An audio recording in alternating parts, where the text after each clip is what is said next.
In terms of cancel culture, I think it's misnamed. That's a misnomer. I think we have a consequence culture, and that consequences are finally encompassing everybody in the society, whereas they haven't been ever in this country.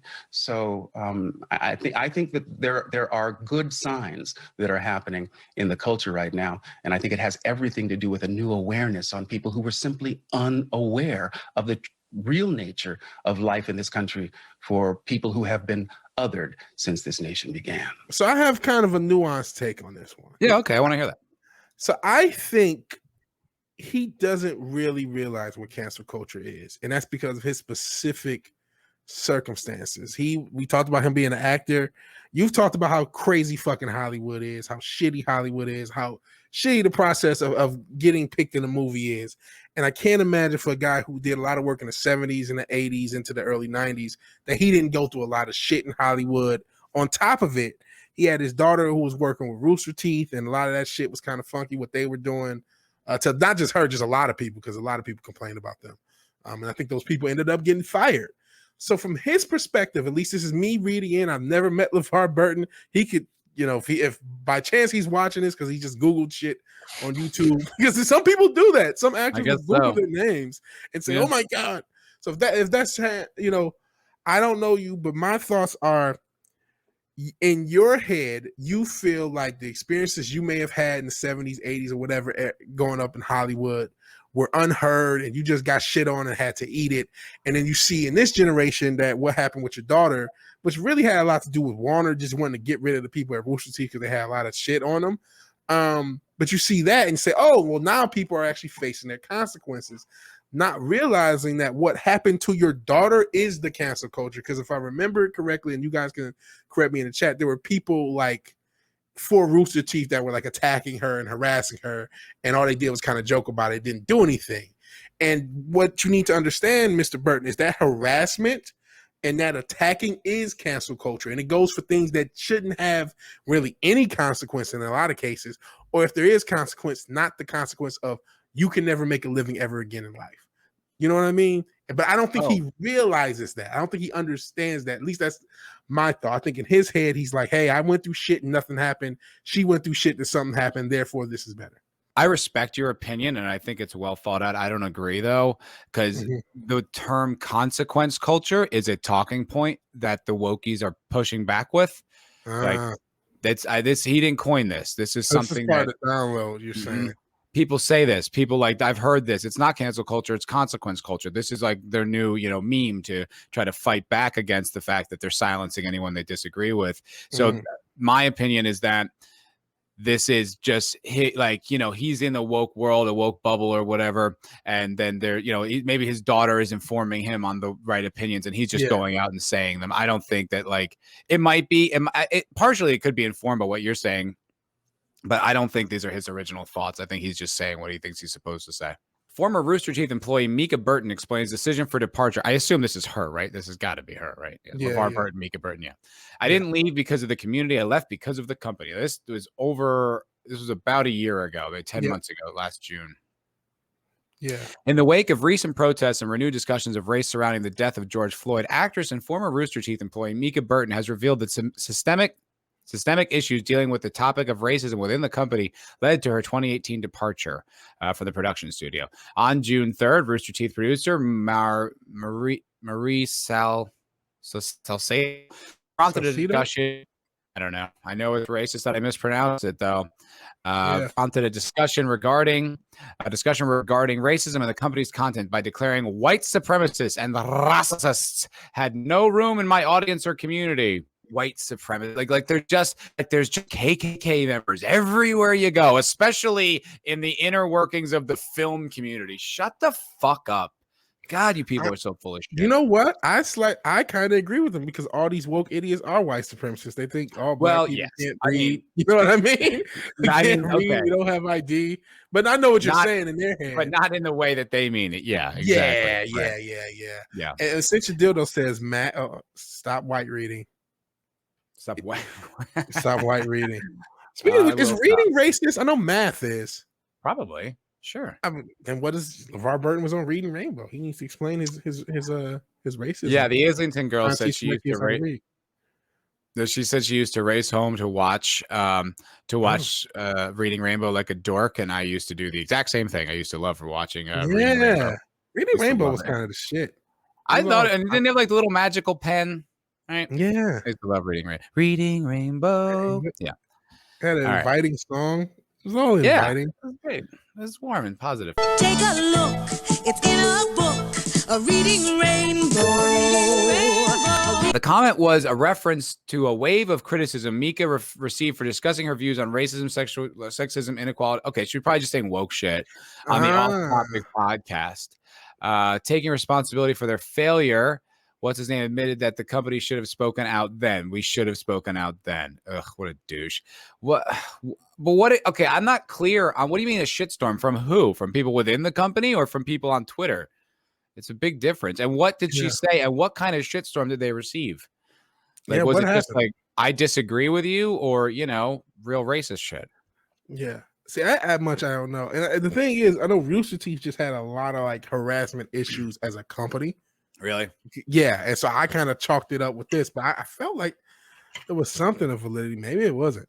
I've been very quiet on my experience with Rooster Teeth, but now my vocalization of my regret of lack of support for my ex-coworkers, I can say with use commas, girl, Jesus. While Burton did not provide details on the specific offensive events or employees, great. The former achievement hunter host noted that the company had made her feel abandoned, blacklisted, ignored, and most of all, not believed. Well, we have to believe all women, so that's the biggest sin. And that their primary concern was their ongoing relationship with her father, Star Trek Next Generation. Okay, LeVar Burton. Wait, stop. So she's upset that she potentially got a job because her father is LeVar Burton? Because she said that their primary concern was the ongoing relationship with her father. Well, yeah. I mean, I don't know what to tell you. People are gonna. I mean, you being the son of daughter of a celebrity has power. Like it's it's just like. I don't know. I mean, this whole story sucks. You're really. My take is, I'm starting to feel like walking that whole thing back, like the whole thing. Yeah, like, I think there's probably some of what you're saying is true, but this just sounds like a woke person, like. And you before you go on, that's almost another issue because they absolutely fucking overblow racism around the corner, and in doing so makes it harder to spot actual racism and to believe actual racism. Yeah, and the fact that she's not being specific about anything, you're like, maybe they were just like talking. We don't really want to talk politics here as much. Can you just kind of not do that? Or whatever she said on that podcast maybe made the company look bad. And she's like, I really wish you wouldn't. We have sort of a problem here. Yeah. We don't know what the quality of what the nature of the pushback was. All we have is her word about it. Yeah. And without any specific accusations, just that it happened. So we just have to trust her, take her at her word. And, according to the woke rules, you're supposed to. She's a black woman. She's oppressed twice. So it's like, this whole thing is just like, it's worthless. It's like, all right, this isn't a story. This is just gossip. Yeah. Real quick, the Wakedown says a couple years back, LeVar Burton crowdfunded $1 million to reboot Reading Rainbow. Holy shit. Did that ever come to fruition? Yeah, where the fuck is the Reading Rainbow? If you put $1 million into that shit. Don't let me find out you guys are grifters too. It's not gonna look good. Okay, so this is in 2014, brought in $5 million for a Kickstarter record from backers. That's incredible. Attracted more than 105,000 backers and will bring a web-based version of the show to 7,500 schools. This is 2014. 5.4 million, 5 times the original goal of 1 million. Wow. To bring back Reading Rainbow. So it's like, wow, this is crazy. So you look at the Wikipedia and go say what happened. This is Wikipedia's only accurate as the aftermath, 2014 to 2017. May 28th, 2014, LeVar Burton started a Kickstarter to revive the show materials. In under 12 hours, the show reached $1 million goal. Wow, America must be really racist to, in 12 hours, give $1 million to a beloved show with a black lead. So racist. What a racist country. Horrible. Jesus. Oh boy. The new goal is to create an educational version for scholars to use free of cost in those schools in need. Help get America back to high literacy rates. Oh my God, we have lower literacy rates. That's actually not surprising, unfortunately. Our education system is a joke. They were also going to create a website. Go ahead. No, I was just laughing. Yeah. Website to use the system, learning how to read. The following date, they reach $2 million, double their goal. Campaign raised $5.4 million, $70,000 from Seth MacFarlane, and the grand total was $6.4 million. Wow. One of the biggest Kickstarters of all time. Well, at least it's 2015, so that doesn't mean anything. The first product was Skyberry by Reading Rainbow, launched in 2015. It was a web-based subscription service that duplicated the Reading Rainbow app experience, including, in addition, narrating many of the books. So he did do something, I guess. He hosted field trips that connected kids to an experience. There was a Skyberry site launched, and then his company RR Kids launched a new educational campaign in 2017 called Reading Rainbow Skyberry for Kids. But it ended up with a RNED filed a wide-ranging lawsuit against Burton and RR Kids and demanded the company hand over administrative access to other websites and social media accounts. The lawsuit also sought to enjoin Burton from using the Reading Rainbow catchphrase. But you don't have to take my word for it. They settled out of court. The terms are confidential. I guess RR Kids really doesn't exist. It's called Levar Burton Kids, as I kind of skipped through it. There's a lot of gibberish. And he was allowed to use the catchphrase. Visiting the official Reading Rainbow website provided a page that started recent legal disputes between RNED or WNED and Levar Burton / RR Kids have been resolved. RR Kids no longer licensed the show Reading Rainbow brand from WNED. And they're working on the next chapter of Reading Rainbow will continue its mission, fostering education for a new generation. And I guess they're starting with a new $200,000 grant, which means that rest of that money got spent on a few websites that are no longer in existence. $6 million, and we got a few websites, and then you need another grant a few years later. Look, man, I don't know, but that sounds sketchy to me. It does seem sketchy. That sounds sketchy, man. Yeah, I don't know what happened there. I don't either, man. I would have to do more research just in case I said something wrong, but that looks yeah. And Robert says if you start a GoFundMe called BLM Reading Rainbow, you can raise enough for 10 mansions. You could, if you're Patrice Cullors, buy large mansions, says Snow the Poopus. Q Burr. Yeah, just white guilt money. White men's burden be heavy, yo. And apparently I should look up the Huffington Post article about it. Oof, HuffPo. Yikes. Yeah. HuffPo. Yikes. My favorite picture is like how they preach diversity. Then you see the editing staff and there's zero diversity. It's all just white women. That's what they mean by diversity. White women. Yeah, that's what they mean. That's what they mean. And like, token black Asians in like, subordinate parts positions. Subordinate positions that don't really do much. Mm-hmm. So they can get all their praise. Yep. So yeah. White women are a fucking plague. Oh boy. All right. So let's see what for Generation of Kids. Sorry, Islington girl, we still love you. I'm just kidding. I love individuals. Yeah. Where are all the white women at? The hell are you doing? Why are there more white women in my chat? I need to sing like them. Where are the white women at? Yeah. Oh boys, look what I got here. The movie's so great, even though it's awesome. Canceled.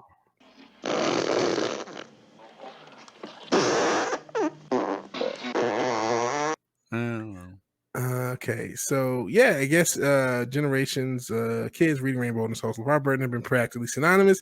Doesn't mean he owns the show concept. And a new lawsuit from a public broadcaster alleges that Burton's recent library or literary ventures have violated intellectual property rights, profiting from the Reading Rainbow brand. Yeah, he tried to revive a show which ran from 1983 to 2006. I didn't know they ran to 2006. I didn't know it was that damn long. Wow. I thought it ended in the 90s sometimes. Damn. But yeah, in 2014, launched a Kickstarter to fund a reboot. Debuted a podcast in June. Levar Burton reads, which many call Reading Rainbow for adults. For nostalgic fans of the series, Burton's dedication to spreading Reading Rainbow far and wide may be a gift, but WNED, the public broadcaster in Buffalo that co-created the series, has a different perspective. They are embroiled in a legal struggle with RR Kids, Burton's company, since 2016 over distribution and development of Reading Rainbow. In 2011, they signed a deal granting RR Kids the right to distribute episodes on their platform, but tried to sever the contract in 2015, claiming that Burton's company had been violated the agreement by creating the original branded content for their site and attempting to negotiate with Netflix in secret. So wait a second. This motherfucker, wait, so something shady happened. Something shady happened. I'm like thinking like maybe the whole thing was shady. That's what it sounds like. Right? Because if you're launching a podcast, like a Kickstarter, and for something you don't have the rights to, like maybe you need that money fast.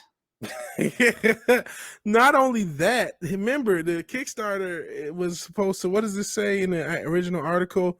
It was supposed to be like what was the goal? It was for free education, right? But the idea was to give it to like lesser, like needier schools. Yeah. And not cost anything.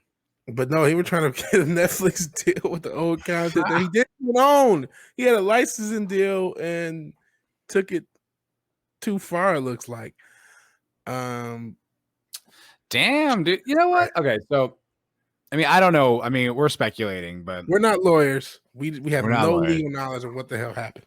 No idea. But shut the fuck up, Levar Burton.